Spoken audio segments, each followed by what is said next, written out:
নমস্কাৰ বন্ধুসকল, আজি এটা নতুন ভিডিঅ'লৈ আপোনালোকৰ মাজলৈ বহুত দিনৰ মূৰত গাড়ী ভিডিঅ' দিবলৈ লৈছোঁ।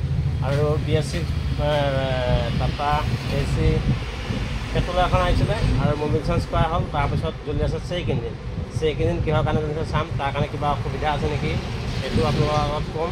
আৰু ব'লো গাড়ীখনৰ ওচৰলৈ যাওঁ, গাড়ীখনৰ চেক ইঞ্জিন কিহৰ জ্বলিছে চাই ল'ম। আমি এক্সটল লগাই ল'ম। আৰু এইখিনিতে এটা কথা কৈ থওঁ, অনাগত দিনত ইয়াতে হয়তো ছাৰ্ভিচিং হ'ব পাৰে। তাৰ কাৰণে প্ৰস্তুতি চলাই আছে, আপোনালোকে গম পাইছে। আৰু ককাহঁত বাকী ইয়াতে ছাৰ্ভিচিং কৰিব পাৰিব, সেইটো কাৰণে অলপ দিন লাগিব। আৰু প্ৰথমতে চাই ল'ব বিচাৰিছোঁ কিহৰ কাৰণে চেক ইঞ্জিন জ্বলিছে। বন্ধুসকল ষ্টাৰ্ট দিয়াৰ পাছতো চেক ইঞ্জিন জ্বলিছে। এই যে জ্বলি আছে চেক ইঞ্জিন বন্ধুসকল, এইটো চেক লাইটটো জ্বলি আছে দেখিছেনে। আৰু ইয়াৰ পাছত আমি এক্সটল লগাই চাম কি হৈছে সমস্যাটো।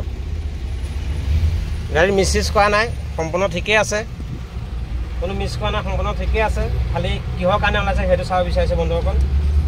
আমি এক্সটল অন কৰি ল'লোঁ। ইয়াত আমি অন কৰাৰ পাছত কি ওলাই চাই লওঁ। ইয়াত EVP চিষ্টেম যিটো এডাল ৱাই ছিগা আছে, কনফাৰ্ম দেখা বন্ধ লাগিছেনে। ETC ক'ড এটাই প্ৰব্লেম আছে, এইবোৰ মিছ পাই কেতিয়া চেল মাৰিলে তেতিয়া কেতিয়াবা হয়। ইয়াৰ এডাল ৰং ইনফৰ্মেশ্যন দেখা আছে। আৰু মই কোনটো বস্তু আপোনাক দেখাই দিম। এইটো কাৰণেও কেতিয়াবা চেক ইঞ্জিন লাইট আহে, মই খুলিবলৈ অকণ সময় লাগিব। খুলি আছোঁ বন্ধুসকল। যিটো ক'ড আহিছিলে ইয়াতে যেনে পেট্ৰল লাইনত এটা ৱাইং ক্লিপ আছে দেখিছেনে, AVP বুলি কয়, ভেল্ভ এটা আছে ইয়াতে এই ৱাৰডাল ছিগি গ'ল চব বন্ধুসকল। এই যে ইয়াত চুগা আছে, ইয়াৰ কাৰণে চেক ইঞ্জিন লাইট জ্বলি আছে, সেইটো আমি লগাই দিম। তাৰপিছত চেক ইঞ্জিন জানা চাম। দেখিছে বন্ধুসকল ইয়াতে ছিগা আছে, ইয়াৰ কাৰণে চেক ইঞ্জিন লাইটটো জ্বলি আছিলে।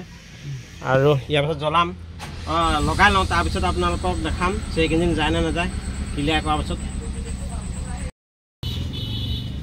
আৰু বন্ধুসকল আপোনালোকে যেতিয়া ৱাইৰিং জইন কৰিব, ব্লেক টেপ মাৰিবলৈ নাপাহৰিব, যিহেতু কাৰেণ্ট লাইট থাকে যে বডি হ'লে অকণ দিগদাৰ হৈ যাব। ব্লেক টেপ মৰাটো অতি প্ৰয়োজন। আৰু এতিয়া বন্ধুসকল চব মেম'ৰিয়েট হৈ গ'ল দেখিছেনে, মেম'ৰিয়েট হৈ গ'ল। আৰু মই এতিয়া ক্লিয়াৰ কৰি দিলে হয়তো চব গুচি যাবলৈ আছে। কি আহে চাই লওঁ, নো ডাবল কোড চব গুচি গ'ল। আৰু এতিয়া ষ্টাৰ্ট কৰি চাম, ষ্টাৰ্ট কৰিলে আৰু এতিয়া চেক ইঞ্জিন গ'ল। আৰু ধন্যবাদ থাকিল সকলোলৈকে। আৰু নতুন ভিডিঅ' মাজলৈ সোমাই যাম।